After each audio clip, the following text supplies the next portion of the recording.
Lambot lang, ang dali lang tanggalan, no.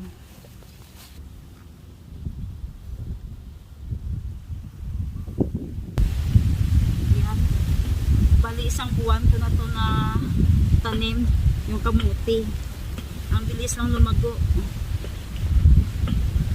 3 months lang yung abuti ng kamuti, tapos pwede ka na mag-harvest, no.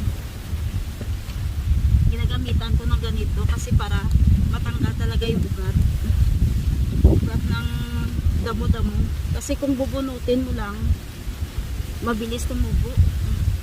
Yung ganun. Talagang rots to rots talaga yun, guys. Para hindi parati magtanggal ng damo. Yan. So, guys.